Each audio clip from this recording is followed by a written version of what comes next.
Hello, hi everyone. Welcome to another episode of Their Radio. You know what I realized? I don't say my name like in any intro. This is like the first time I'm saying my name. My name is Tony. I am the host, and today we have a special guest. You know, I really wanted to have this guest on because she highlights cool music, and is part of radio. And although our name has radio in it, we're not part of an actual radio. But yeah, we have with us Melina Aguilar. How are you? Good, thank you. Yeah. Well, actually, could you tell us when people ask you like, oh, like, what do you do? Or like when you get invited into shows or like interviews, like what is your title? Yeah. What do you want to share? What is my title? Yeah. What Is that a loaded question? No. I just I don't know how to answer. Like title, like Yeah. I mean, I would say radio host. Oh, okay, radio host. In this specific interview, but I know like what you mean now. But like, how would you? Because you do a lot. You do. You do too much. Yeah. You be doing too Chill much. out. No, but I've seen you like you do radio. You do your arts and like crafts and art. Sorry. You sound like my sister. Oh. Like sometimes she won't tune into my radio show. She's like, bitch, you do too much. Like I can't keep up with everything. No, but I admire it. Okay. And I'm not saying it like a bad way. Like I admire it. And yeah. So you're just an artist. I'll say that. An artist. Know, we like using the word creative. I've noticed like as artists from Southeast LA, we use the word like creative, like shout out Blanquie's a creative. I think it really encompasses like trying to do everything. I feel personally because like when I was little, I mean I feel like I was the same when I was little, but sorry.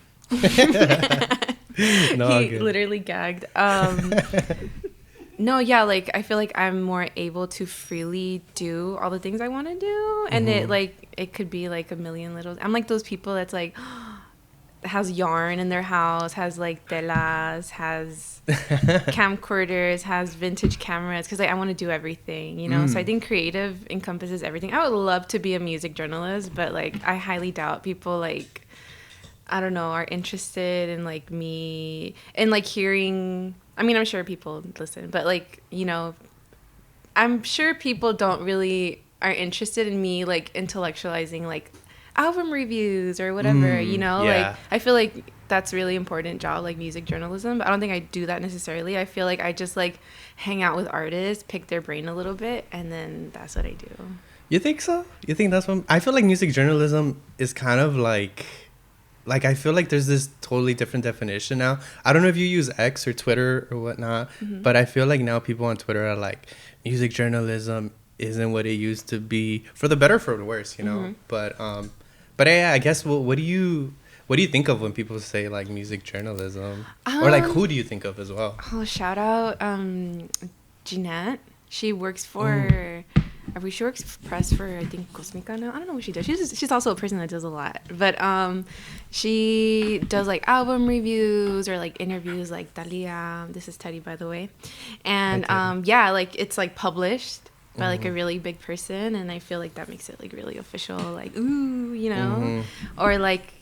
I feel like she could really intellectualize and convince someone to listen to an album or like a song, where I feel like I'm very much like, this song is lit. Like that's all I can do, you know?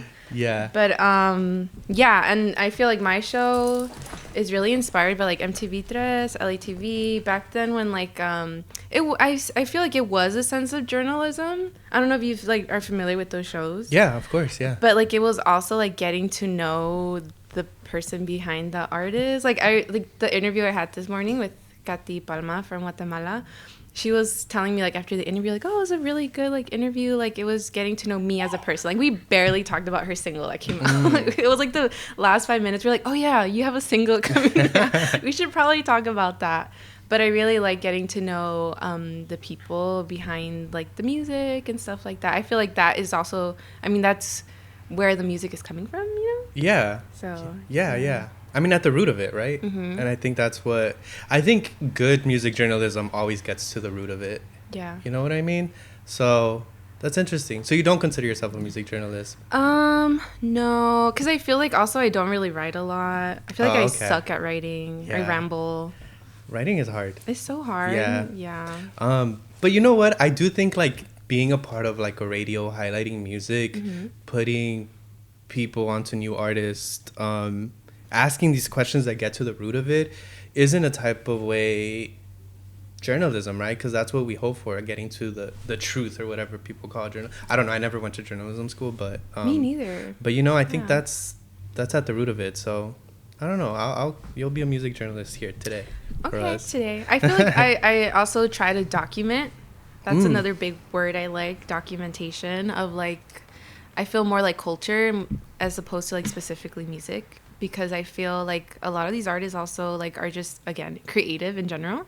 They'll do a lot of other things and, practice art in different forms. So I feel like, again, I want like the bigger picture rather than just like, your single comes out this Friday, let's just talk about that. Like, the press releases are cool, but like there's more to the person behind that. Yeah. Do you get press releases? I do. Sometimes they help, and sometimes I purposely don't read them. Sometimes I'll just glance at it and I'm like, like, oh my God, they're a sound engineer, let me ask them about that. Like, that's crazy. Like, if, I don't know, I feel like I also have a short attention span. Like, I'm like, squirrel, let's like, let's only talk about that, Yeah. So, yeah. How did you get interested in that, and even beginning to document? Well, before we get into that as well, Okay.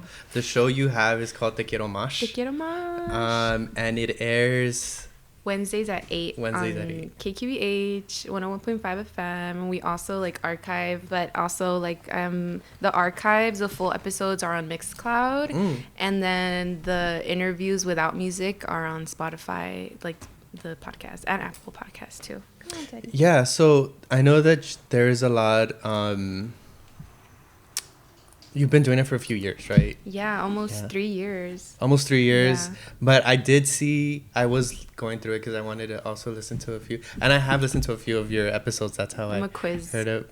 Yeah, name 3 episodes. The Jorge Leal. We got the recent one with, I know you did one with The City. Let's see, I got one more. Innerwave. There you go. Okay. See, I'm a fan. What can I say? But I was gonna ask you, how did you become interested in even like interviewing artists, or becoming interested in documenting? I think, well, at first I really wanted to be on UCLA radio. Oh, okay. They have a cool radio station, and they would like give out tickets and stuff. And like my friend at the time, we would like be the only nerds that were. I'm just gonna let him roam if that's okay. Yeah, for sure. Yeah. He's looking for that bond, but whatever. I feed him, y'all. I do. But we would be the only nerds calling in and winning tickets. And that's how we would go to like Desert Days and like the Growlers Festival. And like, I was like, oh my God, I want to be part of it. But I don't know. I'm still into very like niche music genres. So I didn't get my own show. And at that time too, I don't know, like it was really weird. I don't know if you grew up in like LA, but a lot of our schools are like people of color. And so when I went to like, or, that's the majority of students, because I was no longer like, I suddenly, especially in the art classes that I was in, I was like the only Latina girl in there, and I wasn't used to that. And so it was really like weird. There was like a lot of microaggressions, especially like, or like, I don't know. I really took it, personal, because I'd never experienced that. I didn't know how to handle that. And so I was kind of miserable, and like I would like dilly-dally a lot when I was supposed to be like reading and studying. And I would be like, man, whatever happened to like this artist or this other artist? So like I would look them up, and then I started discovering like a lot of artists, this band named Kinky, and they're really cool. They're like producers for like a lot of artists nowadays. I discovered Plastilina Mosh, which if you didn't know, like if you were to just listen to them, like coming across them, I thought they were like brand new artists like coming up, and I was like, this is so good. And they're from like the 90s, and I was like very like, oh my God, like I felt a lot of FOMO for growing up not listening to this. Does that make sense? Yeah. What did you grow up listening to then? Well, I grew up listening to like whatever my mom was listening to, but like, and also like Calle 13, Julieta Venegas, Paulina Rubio. These were all artists that again were playing like on MTV Tres and LATV, but at a certain point, like that programming stopped, and with that, like you just stopped being aware of like what was going on in like Latin America and stuff like that. So then I feel like at that point I was like, okay, I'm gonna listen to K-rock, like those were my influences in a time where I feel like I could have been listening to like all these other artists like Zurdok, Jumbo and stuff like that. So I felt a lot of FOMO, and I just so happened to be like minoring in music industry studies. Oh. And one of the classes was like about music documentaries in specific. And so one of the assignments was like, do a documentary of a band or something important. And like I was so mad because I did it on Kinky, like that band. And the teacher was like some old white man, and he was just like, oh, like the final project was you pitch it to him. Okay. And he would, like, I was pitching it to him, and he was just like, oh, like, are they even that cool? Like, are they relevant? When was the last time, like, have they ever played Coachella? And it's like, yes. And that year they were actually at Coachella. They were like the surprise guest of like Los Angeles Azules. So I was like, dude, you don't know what you're talking about. And he was just like, this is very niche. I would see this in like an Univision network and stuff like that. And it's just like, I don't take offense by that, but I'm just like, no, because like I feel this would fit on like Vice or something, or like I don't know, like something that's not just for like the Latino population. I feel like the whole point is for everyone to know about it, and like that whole niche excuse is BS, because I mean people are into K-pop. Yeah, no, that's true. And like the whole language barrier, like no, like one of Plastilina Mosh's biggest fan is Elijah Wood. Like, you know what I mean? Like this doesn't like this not check out. So I got really mad. Like I really took it personal when he he graded me like a really weird grade too, and I was like, I don't like you. What did he give you? I don't know, like a B- or something. Oh, wow. And I was just like, just because he was just like, it's too niche, like it's not relevant. And I was like, because his whole point was like highlight someone, I don't know, I was just really upset about it. But when I was doing that project, I discovered Jorge Leal, the Rock Archivo page, and like we kept in touch even after that. And he was just like, I sent that project to my friend who's looking for like a social media manager for his company, and he runs like a Latin label in East LA. And that's how I got like my first job, which was doing social media for Cosmica Records. So like Irene was a part of that label. A bunch of artists were a part of that label. Katsuoso, the Marias were at one point part of it, Loyal Lobos. And that's how I got to, in a sense, like mingle with artists that were like up and coming. And I feel like at that time it was perfect, because like if I was feeling FOMO for artists that were indie in the 90s and early 2000s, like me discovering artists like in real time, that was so cool to me, you know? And so, I always felt like when I would hang out with them very briefly, and I'm not talking like kikiing, like just like when I would be like in the same room with them, if they're going to like, I don't know, like corporate building, I would just be like, I want to like ask them this, but I'm like, I don't know, it's not the time, or it's very like, I don't know, they probably don't care who I am. And so that was happening during that time. And then I was also hired at that time by Vicky. Shout out Vicky. She used to work at Cosmica, and then she started like booking at the Paramount building. So she needed someone to help with like show running. So I was setting up the green room, and I was like the ticket girl for the Paramount. And that ticket booth is right next to like the entrance to the radio show, or the radio station. I didn't know that was a radio station. I just saw people with vinyl like coming in and out every hour, and I was like super nosy. I'm like, what the hell is going on? And I had like a coworker who was part of the radio station. He was like, yeah, you don't know about it, whatever. And then my friend Joey was like, I'll hook it up. Like, don't even worry, don't even trip. Like, it's not that big of a deal. And I was like, to me, it was a big deal, you know. We came up with a name, again, because I love Plastilina Mosh. We kept like Mosh in there, and then Te Quiero Mosh. It's like a mix of like, you know, like your dual identity, Spanish and English, and like mosh pit, whatever. And yeah, that was it. I think it just happened naturally. I just put two and two together, like doing content with artists, and it's like it only lives in that like labels page, but I feel like it could be more than just like quick biteable content. Like I wanted to ask questions that came from like what little me would have wanted to know and stuff like that. So that's kind of just what I've been doing, and like just playing my favorite songs, and like whoever listens. It's weird, you don't know who's listening when you do your show live. You're just speaking into a void. And like sometimes I'll run into people like, I heard that like Valentine's Day episode, and I was like, you were listening? Like it was just me and my sister, you know. But that's kind of like how it started. Yeah, has there been like someone that you were like surprised that was listening to your show or not? Probably like my friends, like shout out.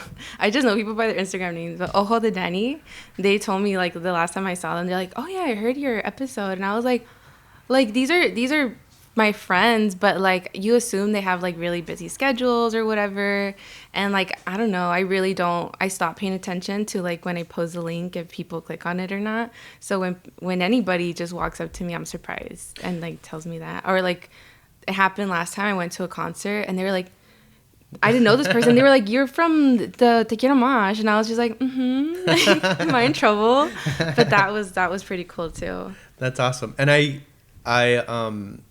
heard you say before in a previous interview how like one of the quotes that you felt like really kept you pushing was when you were in a call with your friend from the city. Oh yeah, and they were Jonah. and they were talking about how like you were afraid of flopping, right? Yeah.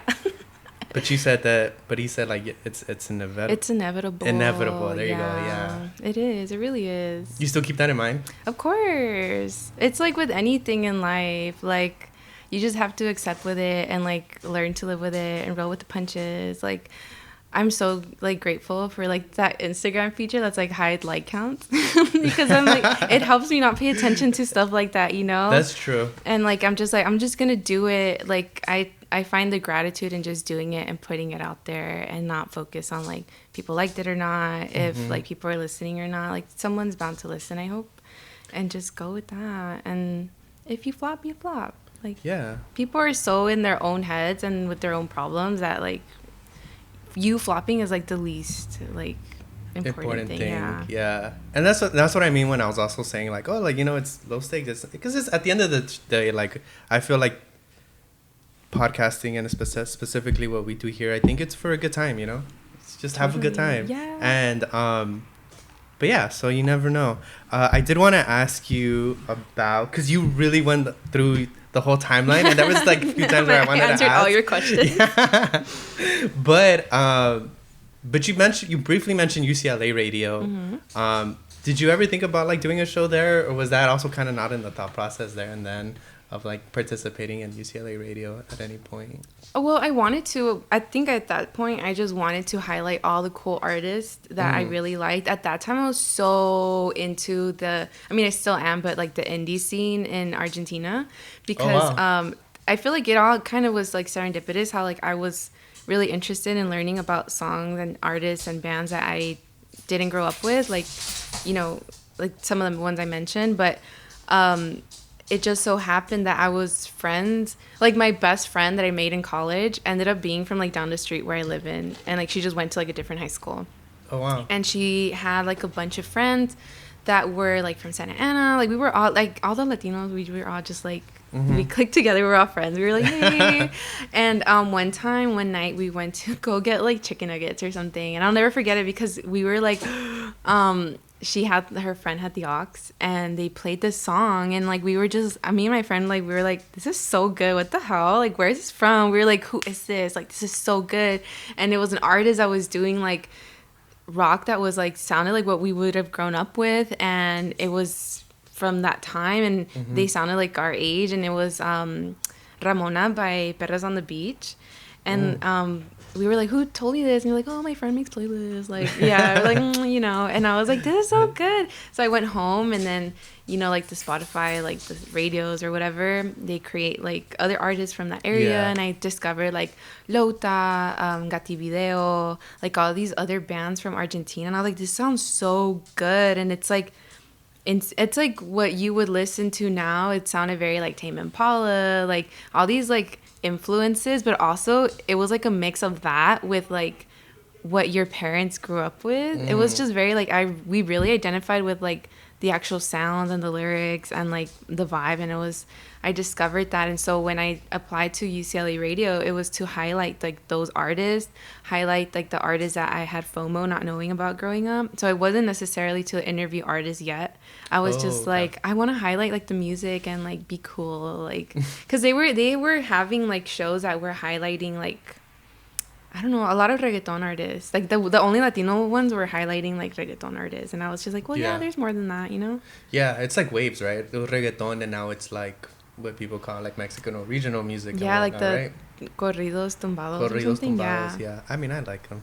But I do too. yeah. You know, shame in the game. Yeah. Like I like them. But I was gonna say, what are your thoughts about that? About like the way that Latin music kind of comes in waves, but it's always there, you know? Yeah. But like it hits the mainstream in waves, right? Yeah. So when I was working at that label, we would talk about that a lot because it was, I think at that time, J Balvin and Bad Bunny were really big, and we would just be like, ugh, like, you know, like our artists are cool too. What the hell? And then he would be like, well, no, like when you have these waves, like people will kind of look for, kind of like how I looked for more people, like, and that's how they find our artists. So it's good when like they get really popular because, like, for example, J Balvin did a song with Carla Morrison, and Carla was in our label, so it kind of like it helps everybody. Like when it's kind of like when one of us makes it out the hood, like we're all just like woo, like people, they puts us on the map in a sense, you know, like. But that part, and then I had to train a thought, and then it just left. But yeah, but no. yeah.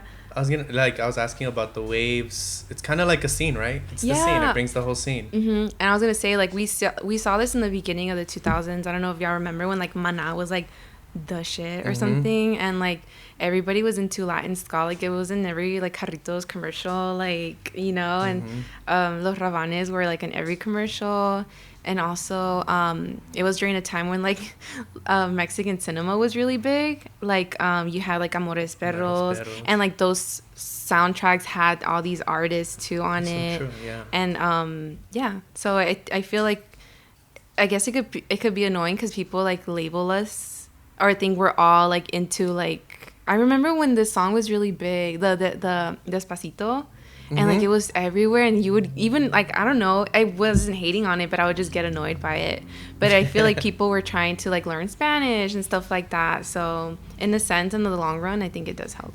Yeah, most definitely. I was like did you read the recent, I know you shared it, the recent article about in LA Public Press that they shared about the local band around there. Have you ever been to one of those shows, like the Multo show and like stuff like that? Not in Southeast LA, but like when like as a side hustle, since college, I would like do like kitschy jewelry and stuff. And so a lot of the vending events, I would start in like punk shows. So it would be like a really hardcore punk show, and then me selling like fucking Teletubby shit, you know? So like I've been to those shows. Yeah. Yeah. That's fun. But speaking of that, I know that you've done this project.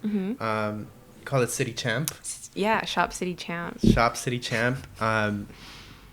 And it came from you winning a division title, right? Yeah, for LA. I don't know what year. I think I went 2 years, actually. My sophomore year.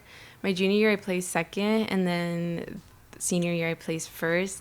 And it was so funny. Like, that first year, I sucked. Like, I sucked so bad. Wait. Before we go any further, it's for wrestling. Oh, for wrestling. Yeah. Yeah, I have to commend my coaches because they were like something that I kind of apply to everything I do because of that. It was like, we have no tryouts. Like, you just show up to practice and like you just stay committed and you're in. And so like I apply that to everything. Like you don't have to be like the best at it. Just like show up and like try your best. And I sucked that year. Like I lost every match whenever we would do like duos or whatever. But we would also like wrestle with boys. And so that the finals were with just girls, and I won like every match, and I was so like like what the hell. And like they were like, well, Melina had like a can of spinach this morning, like she turned into Popeyes. And like I won that last one, and I was just like, I couldn't believe it. Nobody believed it. They literally bet on me, like if anyone wins this CIF title, like we're all getting tattoos. And they all fucking got tattoos because I was the only girl that like won. And so it was like not a running joke, but like everywhere they would see me, like City Champ, like it was a very like what the hell moment, you know. And so like that was like my nickname in high school, like City Champ. Do you have the tattoo? I don't have it. It was a coach's. Oh, they didn't believe in us. Wow. That one of them was just like, yeah, like, you know, if anyone wins, like they bet on it. Yeah. Oh, why did you keep coming back? Like what? Well, also, how do you prepare for wrestling? What was your mindset through that? I wanted to be in a sport. I'm pretty sure like some cute dude was in it, and I was like, and he ended up quitting. And I was like, no, I like this. Wait, this is cool. But yeah, like that whole part of like you just show up and do it, and I was like, okay, cool, this is cool. And yeah, something really cathartic about like physically, like I don't know, leaving it like. I don't know, like, you know, they would be like, think of dead puppies. And like, wow. they were really intense. And like, you had to cut weight. If you ask my sister, she's like, yeah, you're always hangry and stuff. Like, it was really, really intense. Like, looking back, I'm like, I probably shouldn't have done that. Or like, you know, a lot of things probably wouldn't fly today. Like, we would like wear sauna suits and run and like not drink water for like a really long time. But it was really intense, and it really taught us like discipline and stuff. But yeah, I thought like being committed to something was really cool. And yeah, I mean, I appreciate all the lessons I learned, but when I look back, I'm like, I probably should have like joined a band at that time. Like, where would we be now? Probably like world tour or something. Te Quiero Mosh. Te Quiero Mosh. But I also wanted to ask, because of the City Champ, I know that you also recently had a workshop that you did at the Art Space in HP. Yeah. How did that go? It was pretty cool. I usually like or started doing workshops with Shop City Champ, and then slowly like I guess I got experience through that, and then I felt confident enough to host a workshop with Te Quiero Mosh, and it was collages, and shout out to Artspace HP and FTP Cafe because they lend me their space, and also like they were just really cool and down to earth, and it was so cool. It was in the middle of the week, and people showed up. And they were like, oh, we needed something to like take our mind off of work and stress. And to me, like I work now in like marketing and stuff and like graphic design, and it's things have to be like really precise and like snap to grid and like all these things, and something so like therapeutic about like slapping something on a paper and being like, oh, it looks cool. Like I'm not gonna edit it or nothing. Like I'm just gonna scan it and post it.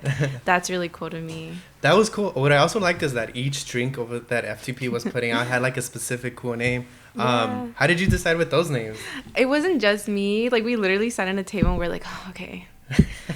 Lavender lattes, what are we calling it? And like we were like scrolling through Spotify looking for songs, and it was a group effort between me and FTP Cafe. Shout out Tasha and Esteban and Jojo de Real. So it was a group effort to name all those drinks, and like I don't know, like they're so nice. I was like, we should have a drink called turmeric mosh. And like, we don't have turmeric lattes.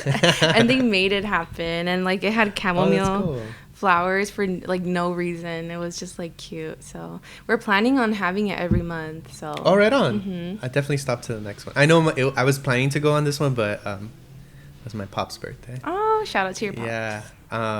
But that's cool. That's awesome. Yeah. I know they're doing a lot of cool stuff at the art space. I know that they also had recently the Chiquex, Rockerex stuff. And I know I read that you were also part of that, or are a part of that, right? I'm a Comex, which is like Comadre. And we had the swap meet and greet for the 10th year summer camp. And oh my God, I love chicas, like Chiquex, Rockerex.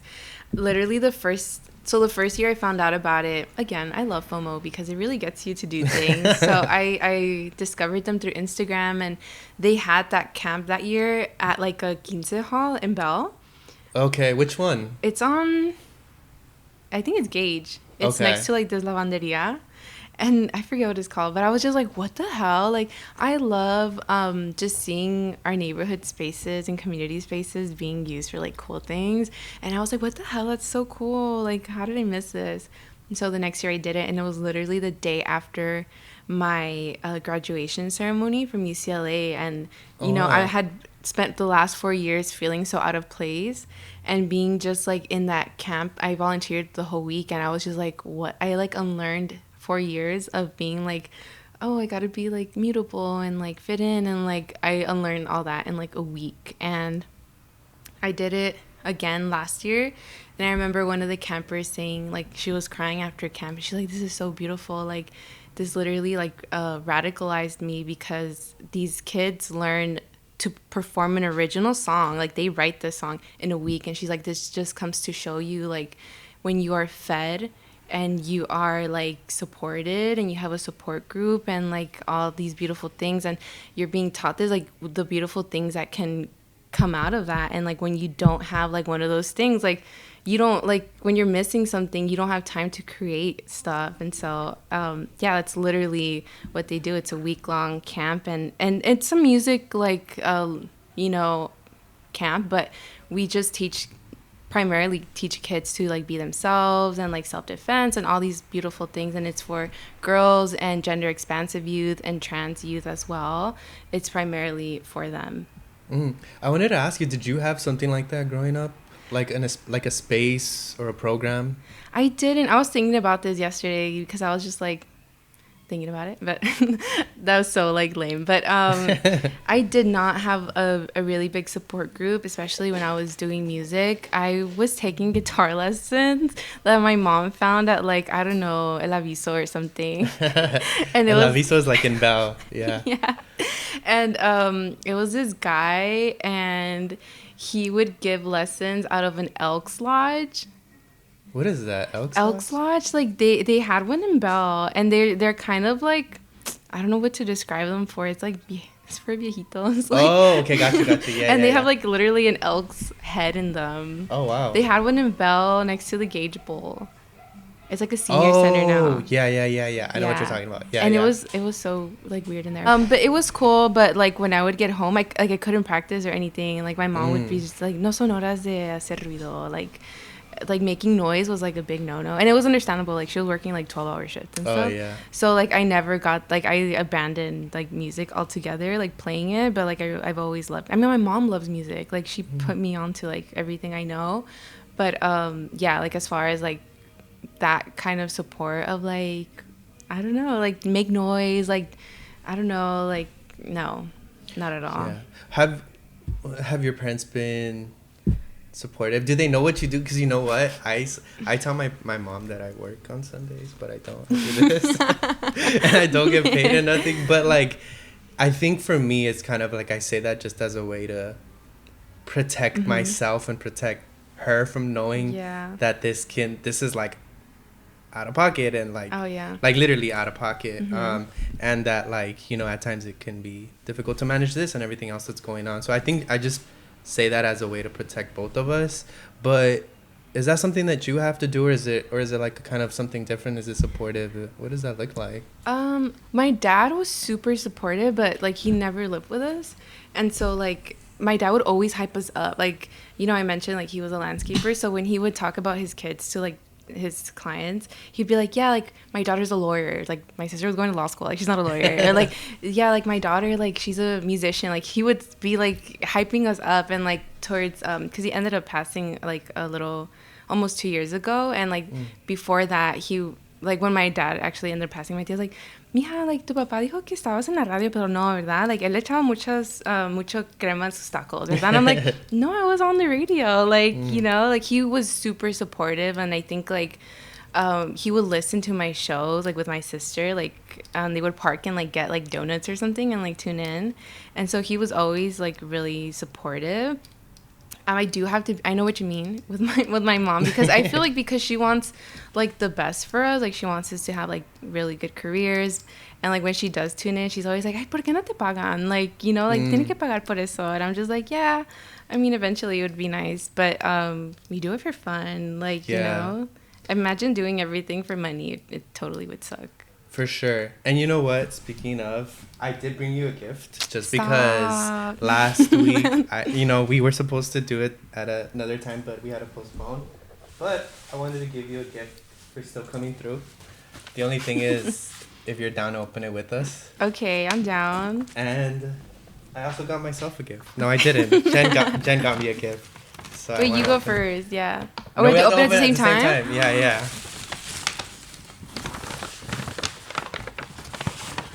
Oh my god. That's a sunny angel. We had to. Oh my god. We had to see. Okay, cool. Thank you.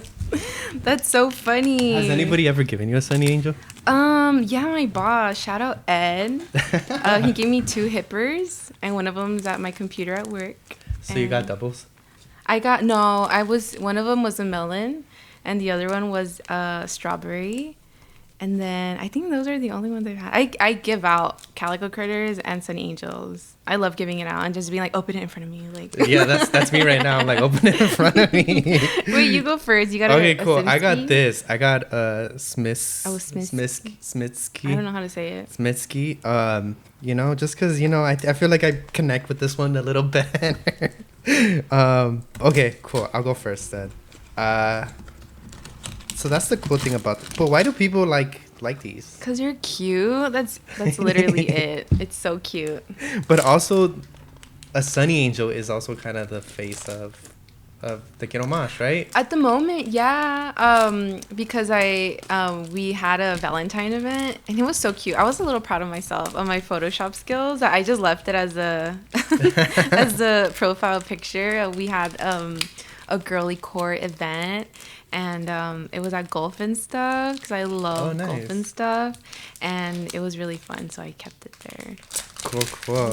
Let's see. Okay, what do you think I got, Teddy? Oh no! That's hilarious. Am I supposed to lean it on something, right? Like this? I like lean it like this. Yeah. Huh? Or maybe he's laying down. Or maybe, huh? He's planking. Okay. Cool. Let's see what you got. This is so funny. Yesterday, you know how people do videos for baby showers that are like, yo soy tu mamá y creo que eres like a niño? I saw one that said, it was like a calico critter, and it was a package like, yo soy tu mamá y quiero que seas este. Like, so I want, what do I want? I don't know what I want. I think I want the dragon fruit. The dragon fruit? Or the grape. Okay. Why those? I don't know. Because they're cute. I don't know. I'd be happy with whatever. Or cool. the rest. I don't know. Because the grape looks like a fro. It does. And the grapefruit. It's just rare, exotic fruit. Yeah, that's cool. Let's see what you get. Hopefully something good. Hopefully it's not a double. I don't think I have a fruit series one yet. Okay, cool. I'm not those big collectors. I wish. I know you. I saw you gave one to the Argentinian artist, or I heard you gave one. Yeah, he was from Uruguay. Sorry. Paul Higgs. That was so cool. Yeah. That was an interesting interview. There was? Yeah. Okay. He said, like, what? I got so many comments that he sounded like Dracula. Like, it sounded like I was interviewing Dracula. He was so cool. Shout out Paul Higgs. Dude, I got the grape. No way. Yeah. Nice. Ooh, I'm a witch. I'm sorry.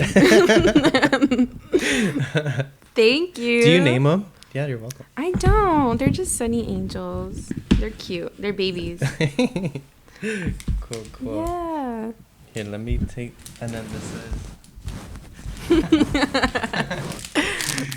a plank. Thank you. Yeah, no problem. But yeah, I've always wondered. I'm like, what is it about Sunny Angels that people like, or what? But I know. It is that they're cute, huh? Yeah, I tell my friends like they're gonna study us in like 100 years and be like, they're probably gonna think these were like our actual saints. Like Santa Uva or something. Do you believe in that? Saints? In saints? Yeah. I do. Mm. Yeah, I believe in like a lot of things. Do you ever offer do like offerings and stuff like that to saints, like in altars, or?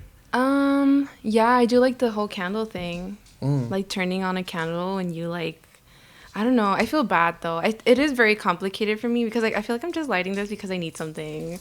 But like, I feel awful about it. But I do feel like it has a lot to do with like intentions and stuff, and like, you know, putting it out there, and I do believe in that. Yeah. Is that something you grew up with, or is something with? Yeah, like whenever I tell my mom something like that's stressing me out, I don't know this, but like my sister will tell me like, oh yeah, my mom. Well, like, and I tell like if there's drama at work or something, and then it like dies down, and then I tell my sister, and she's like, oh, my mom's gonna be so happy. She'd like turn on the vela for that. And I was like, oh my god. But yeah, like I don't think it's like harmful or anything. No, I think there's always. I think also when I think of like traditions, religions, and stuff like that, I think we take what we want right from the past and reinterpret it and make it our own. So I love that. I love that you do that for yourself. I do want to ask you at the moment, what is a song that best represents you? I was so like in my head about this. I was like, just one? Or A bunch? a bunch, Okay, yeah. I picked like three. Okay, well, oh my God, I'm so obsessed with this album from these two Argentinian artists, Catriel and Paco Amoroso. And they released this album. So they are like this duo, and they gave me the same vibe as like this group, Ilya Kuriaki and I forget, Valderrama or something. Mm-hmm. And they just like mix genres a lot. And so they released their first album because they've only released like singles, and it's called Baño Maria. And I love, the reason I really love Argentinian, like the Argentinian scene, is because they really like take their own spin on things. I feel like they make their music videos look really cinematic, and like they're really creative, and they just do like I feel like they don't copy anyone, like they kind of start trends and stuff. So they released this album, and the first song is called Baby Gangster. And it's just about like being like the duality of being like you know, like I don't know, like soft, and but also like being like a gangster. And I feel like I'm like, I don't relate literally to these songs, but I'm just like, yeah, like there is duality for everyone, you know, like That's true. To those things. Like I'm sure like if anyone crosses you, you'd probably turn into like an a-hole. So yeah, you're like, Yeah. no. No, I have. So I like that song, but I was also like, oh my God, I've been so stressed lately, just like in general. And I was thinking about the Corazón Partido song by what's that guy's name? Alejandro Sanz. But I feel like not in the romantic sense of like having your heart broken. I feel like the state of the world, like it does kind of break your heart in general. And like I literally like have like nightmares because I internalize like everything I consume on like social media. Like you were mentioning, you doom scroll before you go to sleep. And sometimes like I doom scrolled last night, and I was looking at all like the USC stuff going on, and I literally dreamed like I was part of the encampment, like at the college, and I was like, what the hell? Like I shouldn't be looking at my phone before I go to sleep. But I feel like it's hard not to like internalize what you see and like not have it weigh in your mind heavily. So yeah, those two songs. During your time at UCLA, was there any experience that you had similar to that, where there was like a lot going on? It was during the time of like the Trump.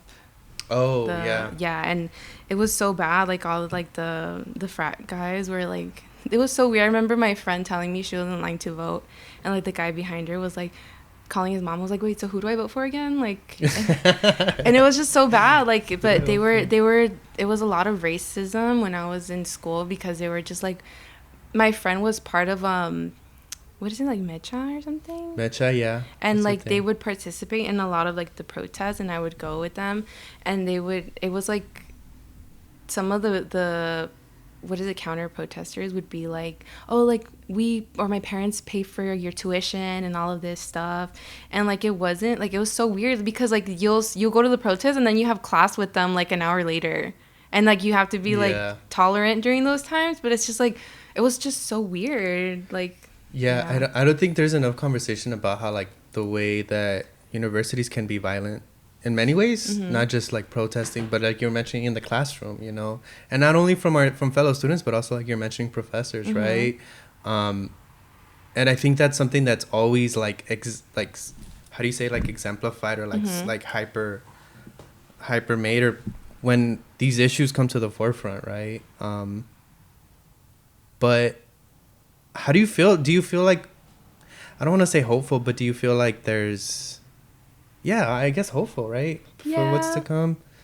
I do. Like, I feel like, again, I think being part of like, the reason I love Southeast LA is not just because I grew up there, because like, you know, I don't know, like I see the community that we have built. And it's so funny because like where I started working at now, there's like this like, my coworker, she's like probably, I don't know, like in her 50s or 60s, but she is from Southeast LA, but from a very, very different like Southeast LA. And she tells me like that she moved out and she never wanted to go back. And I was just like, I understand that. Like it's a very industrialized community, you know, like, but she was telling me like, yeah, the smell of like the horrible farmers john, and like, oh, can we would smell that, because she went to like my middle school and my high school.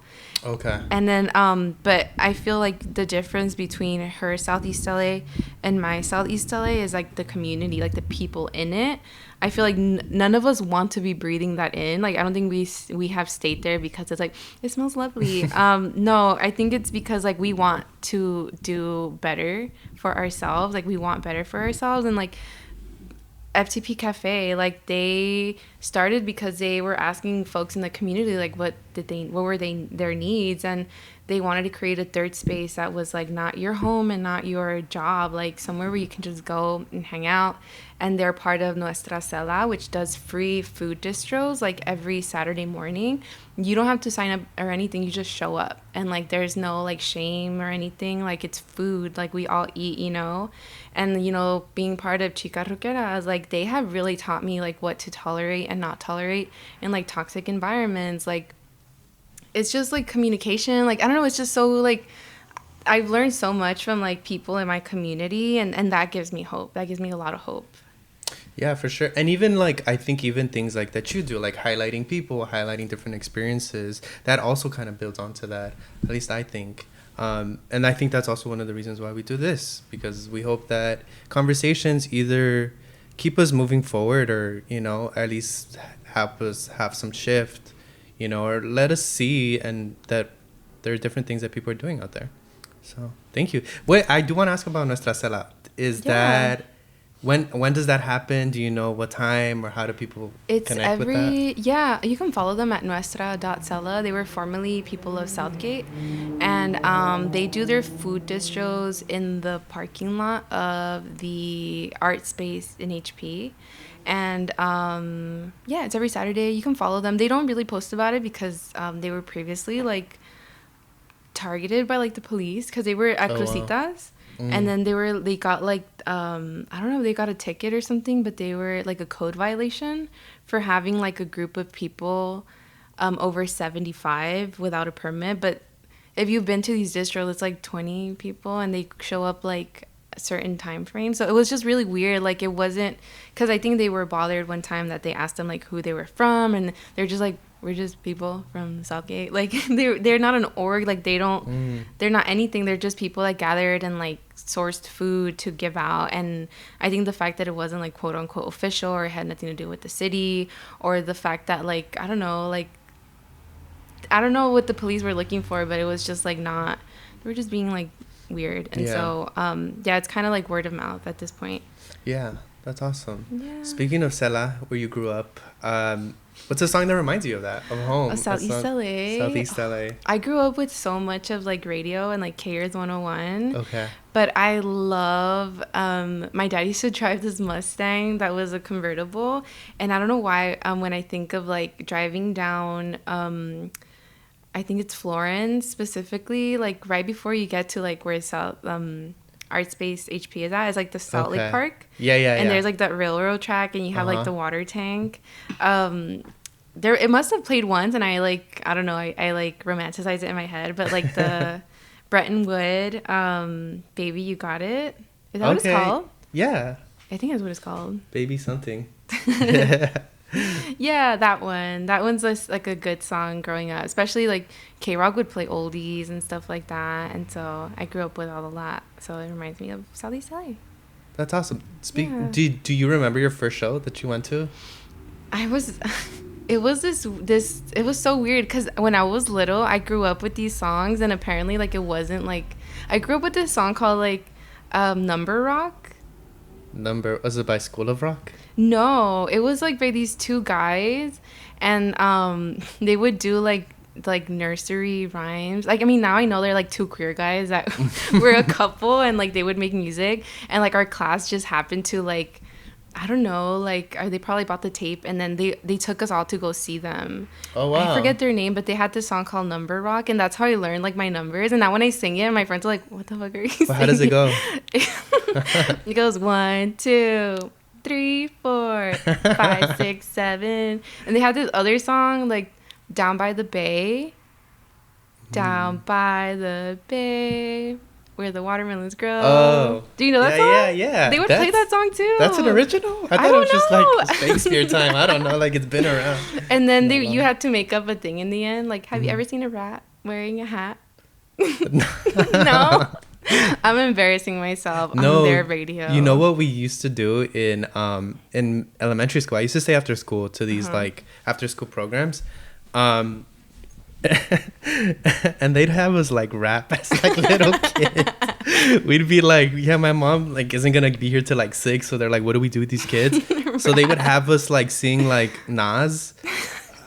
I don't know if you've heard that song, like I know I can't I can't be what I wanna be, but it would be like a bunch of like little Mexican kids singing Nas. Yeah. And then we'd also sing Don't Worry About a Thing. But now that I think about it, I'm like, all these little things kind of add up. Like, why am I so into music? I'm like, that's literally all I had. But it was like things like, and then at the end we would get like a CD mixtape, and then we would like, I'd be like, yeah, y'all made a mixtape. How cool. Yeah, but we got a tape when we went to that concert of those two guys, and like we got a tape, and like during that time, it was when my brother was learning how to like burn or like record on top of tapes. So I remember one time, like my brother was like literally Bart Simpson. So like one time, like we put the cassette in, and I was like hell yeah, it was like my favorite like thing. And then in the middle of it, like just like rap in the like, and I remember being so scared, and like my dad was driving and my mom was in the passenger seat, and I started crying like because I got so scared. It was so abrupt, and my mom was like, yeah, cállate, like no estés chillando, and I was like, you ruined my tape. But yeah. But one time I bought a Madonna tape. I put it in my tape player, and the tape got stuck because it was so old, so it was sticky. Like the tape is sticky, and it sticked inside my tape, and it like ruined the whole thing, and I was so sad. Yeah, haven't bought a tape since. But speaking of local music and like local shows and stuff, who is someone that you're listening to right now that's local? I was thinking about this question, and I misunderstood it the first time I read it. I thought it said like artist you're interested in. Oh, artists too. Okay, there's this one guy. I need to look his name up. But he's this guy who actually goes around playing in his keyboard like around LA. But he's also blind. I know he's gone viral. Oh wow. He's gone viral for playing drums like on his keyboard. Oh, I don't think I've ever seen it. On TikTok? On Instagram. Okay, it's Julio_Morones03. I'm sure you've seen him. How'd you find him? Oh, no, I haven't. I've never seen it. Someone just reposted a video, and I was like, this is so sick. But he's like prolific on like the keyboard, and like he'll do like drums and stuff on it. And he's performed. I've seen him perform on like he'll post up like where he's at. But I've seen him like on the Tierra Mia and like Pacific. Like, he's just there posted and like, oh, aquí voy a estar hasta las 6 o 7. And I'm just like, oh, I want to go see him one day. But he's just so cool. I mean, like, he's just amazing. So I'm excited about, like, what he has. I would love to have him on my show, but I get scared of rejection. So I'm just like, really? I need to build enough confidence before I reach out. Yeah. But I'm excited about him. But, like, there's a couple people. There's my friend Tokes. He's actually, I learned about, or who he was at the radio station, because one time I was just there and he was just like messing with beats or something, and then I was like, what are you doing? He's like, look what I learned how to do. And he was really cool, and he's been a DJ for a really long time. Like I think he would open up for like Kanye like a long time ago. Oh wow. Yeah. And he does like he has his page called Gugo Club Official. So he'll do like merchandise. He has his own like clothing brand, and he did the shirt that like Andre 3000 is wearing on his latest album with like Sade on it. Oh, okay. Yeah. Cool. Damn, that's awesome. Yeah, so he's cool. He's a DJ, and he goes by Tokes Uno. And this other Instagram that I really love. Sorry, I'm like plugging everybody. No, you should. That's why we asked. We want to know. This guy, I was at my job. We had a showcase at the Echo, and we were just standing outside, and he was walking around with a camera, like an Instax camera. And like, I don't know if you've ever like when someone's walking by, but like te busca la cara, and we were just kind of like, he was just like, and he had like really good, I don't know how to explain it, but he had like really good energy. And he's like, oh, like, do y'all, like, I was with my work team, and they're like, do y'all want a picture? Like, pay what you can. And then my coworker's like, yeah, like, whatever, I'll, like, Venmo you, like, $20. And, like, he was so funny. He was down to, like, help me record, like, a silly video for, like, our TikTok page. And I didn't think much of it, but I posted that clip because I'm always posting, like, the ridiculous things I do for marketing. And shout out to Irene's partner, Caro. Oh, yeah, She's Caro. like, do you know him? And I was like, no. And she's like, I literally just found his page this morning. And I was like, I don't. I was like, what the hell? And she sent me his @ and his name is Bulan, and his @ is like _B_U_, like you spell out his name. But he goes around LA and like wherever he's at, talking to people. He learns their story and like posts the picture that he took of them, and it's pay what you can. So like before he gives them the photo, like he'll take a picture real quick, but he'll like actually talk to them, and like it'll be really cool. It'll be like a picture of someone like, oh, this is like so and so, he got off of like his 8-hour shift and he can't wait to go home to go to sleep. Or like this is a couple and it's like their 4th date, and it's just so cute. Like he just captures these little glimpses and moments of like real life, and it'll be like in LA, but he'll be like in like South Central or something. Like it's like these pages that were like, what is it, that one that was in New York that was like the people of New York or something like that? Yeah, but like these are not high-res photos, and these are not like cool artists. These are like everyday people from like LA, and I feel like he just really captures like the beauty of like everyday life, and I really appreciate that.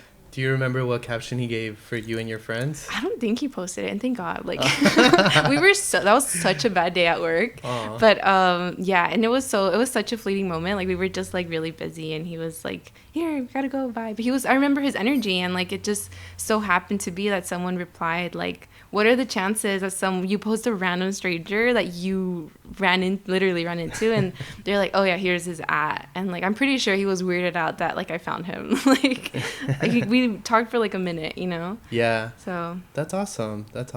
Yeah. Last question I have for you. Yeah. I know you talked about also how like sometimes you get afraid of rejection.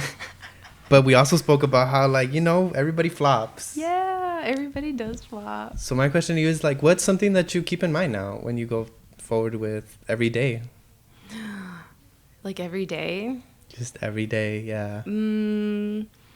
Don't take things too serious. I still try to work on that. And just, like, time heals all wounds. Like, when you do get rejected, when it does happen. And it's so awful, like... It still happened. It happened to me like 2 weeks ago. Like I hate when they do this. Like I feel people are afraid of saying no to me too. So sometimes they'll say yes to an interview. Come the day of show, they're just like, yeah, not yet, like whatever. And like, actually, can we do it tomorrow? And then like I'm already at the venue, and like tomorrow they never hit me up. So it's just like I wasted time, gas, energy, effort, and like I feel like people are afraid to like reject others too.